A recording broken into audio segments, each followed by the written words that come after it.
people like me. You need people like me so you can point your fingers and say, that's the bad guy. That's the bad guy. That's the bad guy. That's the bad guy. That's the bad guy.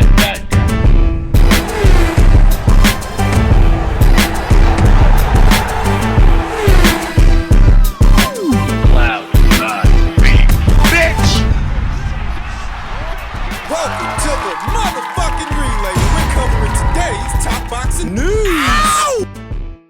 Okay, we'll start with this. It appears the proverbial cat has been let out of the proverbial bag. Seniesa Estrada, the WBA strawweight and WBO junior flyweight champion, has left Golden Boy Promotions and signed a multi-year deal with Top Rank Boxing.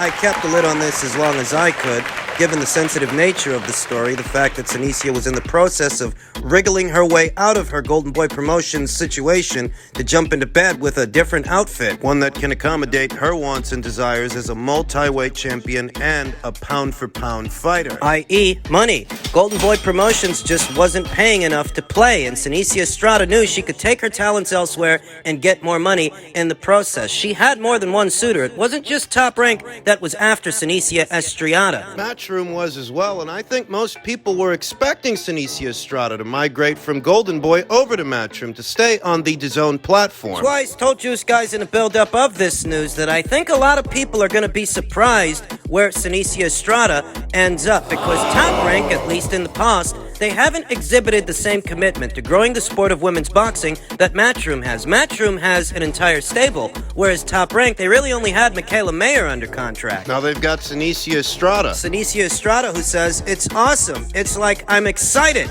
to get back in the ring. Her potential return to action will be in November. That's what the reports indicate. Important particulars of the deal. Seniesa Estrada's first Top Rank fight will be later on this year, with the possibility of it being in November. She said her contract is similar in finances to that of Michaela Mayer's contract, who signed a deal for 7 figures over the length of the agreement. She is the second woman fighter to sign with Top Rank. Estrada said she and Mayer talked a lot about the financial side of their contracts, a first for Estrada in speaking with another fighter, and it gave her the comfort in what she was asking for. Mayer and Estrada have become friendly in recent months. Mayer even convinced Estrada to join Twitter in April, and now the two will be the main women's faces for the same boxing promotion. Money, Estrada said, was part of this. Golden Boy had been her initial high-level promoter, and she had done well there, reaching 22-0 with 9 knockouts, including a 7-second knockout of Miranda Atkins, which was the fastest recorded knockout in the history of women's boxing. Seniesa Estrada, originally from East LA, had been an active fighter for much of her pro career. Other than longer breaks during the height of the COVID-19 pandemic,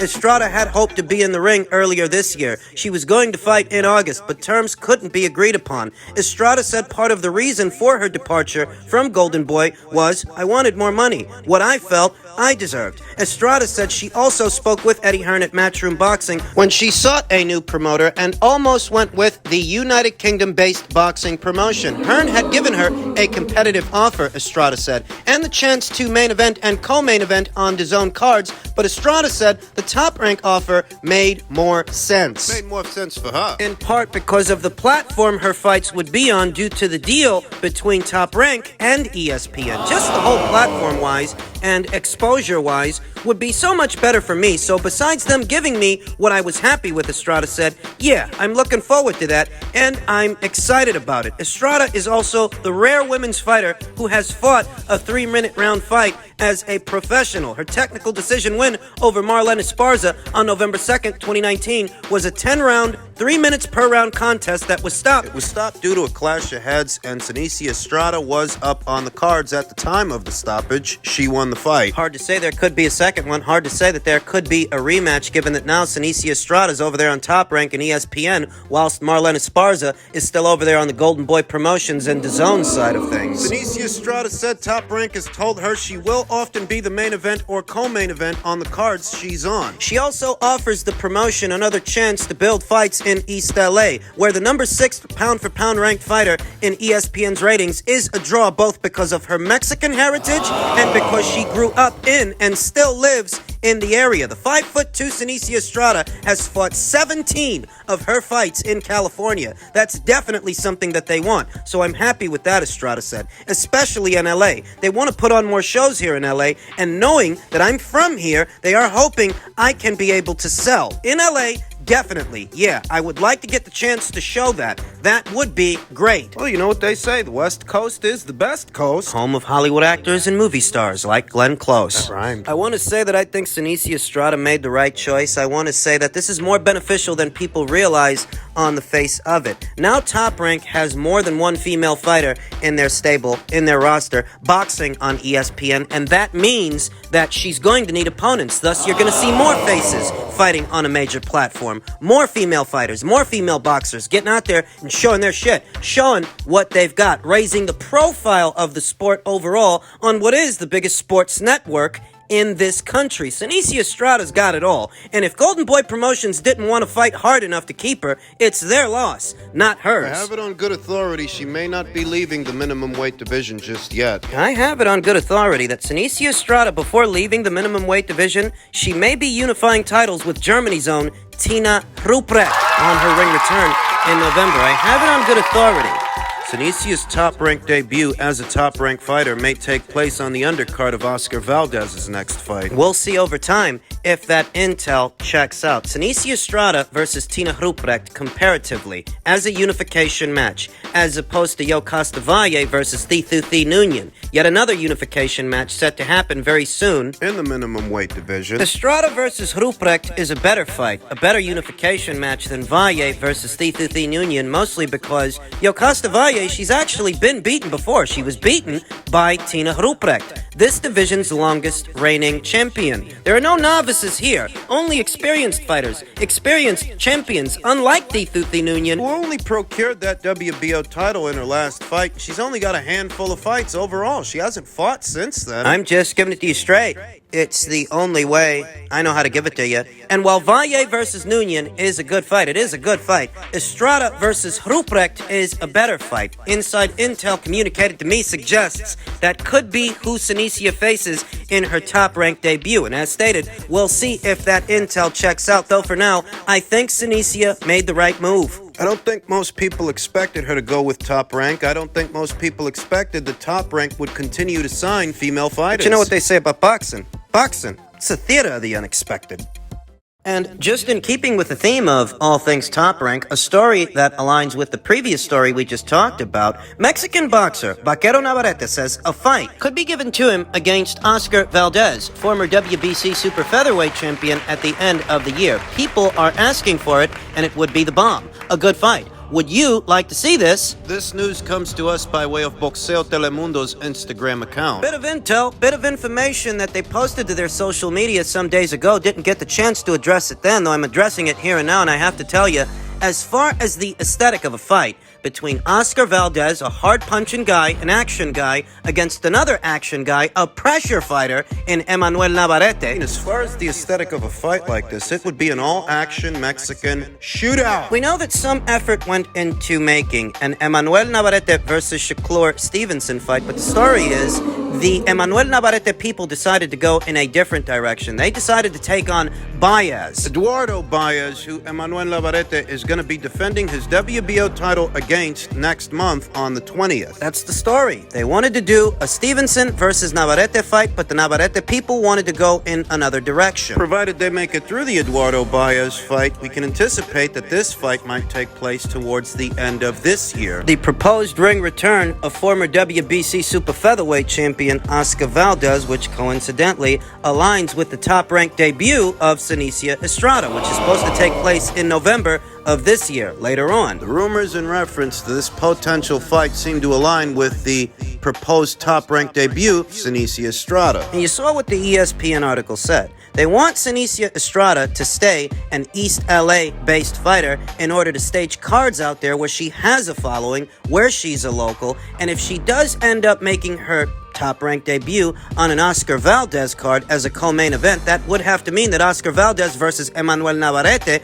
might land on the West Coast in order to draw out a strong Chicano contingent of Mexican-American fight fans. Well, a fight like this is a surefire way to draw them out. It's a great fight. But I gotta tell you, Emmanuel Navarrete might be subject to criticism if this fight gets officially announced, because I reiterate, initially, they wanted to put him in there with Shakur Stevenson. Shakur, who's now saying he's not going to return to 130 pounds unless it's for a unification match. With the IBF title over there at Matchroom and the WBA title over there at the PBC. Shakur Stevenson potentially leaving the super featherweight division on the heels of his big win over Oscar Valdez. Some might feel so inclined to accuse El Vaquero, Emmanuel Navarrete, of only moving up to super featherweight when it was safe for him to do so, rejecting a Stevenson fight to take on the man that Shakur Stevenson just beat, Oscar Valdez. Don't be surprised if the duck word starts getting thrown around as soon as this fight gets announced. In terms of an according to Hoyle Duck, a situation like this might fit the bill, to whiz you don't have no time for a Shakur Stevenson fight, but you have time for the guy that he beat? I'm just saying, don't be surprised if the duck word starts getting thrown around. Because it might, even though this still is a good fight, an all-action shootout that I would assume would take place up there at 130 pounds. I don't know that Oscar Valdez can still make featherweight to go back down to 126 to take on Emmanuel for his WBO title. That's where he reigns as a champion. If he moves up to super featherweight, they won't be boxing for any title at all. Oscar doesn't have one, so it's either El Vaquero is going to move up to 130 pounds or Oscar is set to move down. Which prescribed weight seems likeliest to you in this situation? In any event, it is an interesting fight, an interesting stylistic clash that makes for an all-action shootout where somebody might get stopped, because Emmanuel Navarrete is a come-forward, aggressive pressure fighter, and Oscar Valdez... Well, he's a hard-hitting boxer puncher, tough as nails. They're both two-division champions, though in this situation, based on the stylistic clash, it's Oscar Valdez that gets the edge. Emmanuel held titles at both 122 and 126 pounds. Oscar's held titles at 126 and 130 pounds. If the contest takes place at 130 pounds, Oscar Valdez is fully acclimated to that weight, whereas it would be Emmanuel Navarrete that's a newbie to that division. And this is some hell of a step up for his first fight at the weight.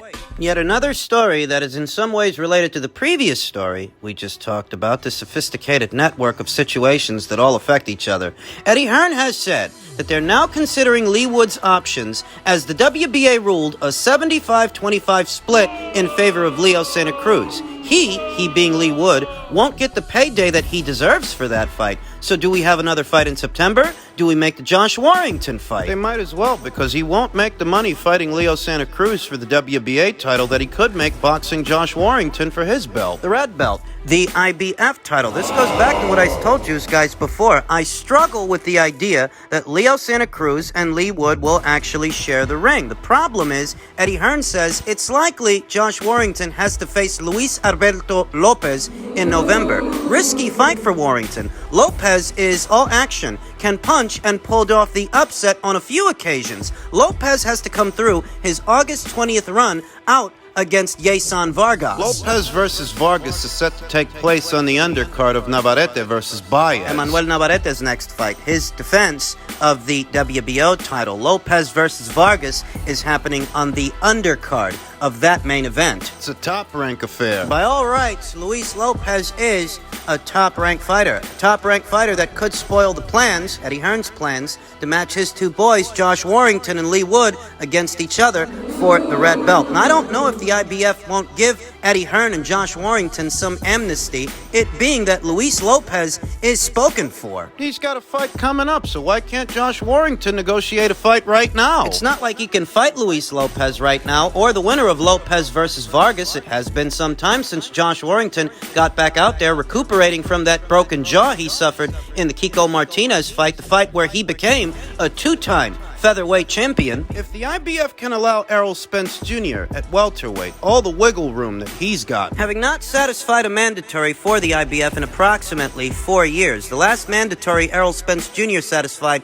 for the IBF was Carlos Ocampo. If they can give Errol that kind of wiggle room, why can't they let Josh negotiate a fight while Luis Lopez is busy? I don't see what the problem is. If he can do a fight now, they should let him do a fight now, on the condition that he faces the winner of Luis Lopez versus Vargas. It's a fairly simple situation to reconcile. It's a situation that I can't say as I didn't see coming. It's a situation I felt might be a possibility because Leo Santa-Cruz boxing Lee Wood didn't seem likely to me. And this split proposed by way of the WBA, a 75-25 split in favor of Leo Santa-Cruz, the reigning champion, quote-unquote, that hasn't defended that title in 3.5 years. Politics and favoritism all over the place. This is the same thing we saw with the WBC in reference to Tyson Fury and Dillian White. The proposed split for that fight, which made it somewhat undesirable for the Matchroom fighter. It's almost like they want Lee Wood to walk away or something. It's almost like this alphabet organization has some kind of unethical relationship or some unethical mutual understanding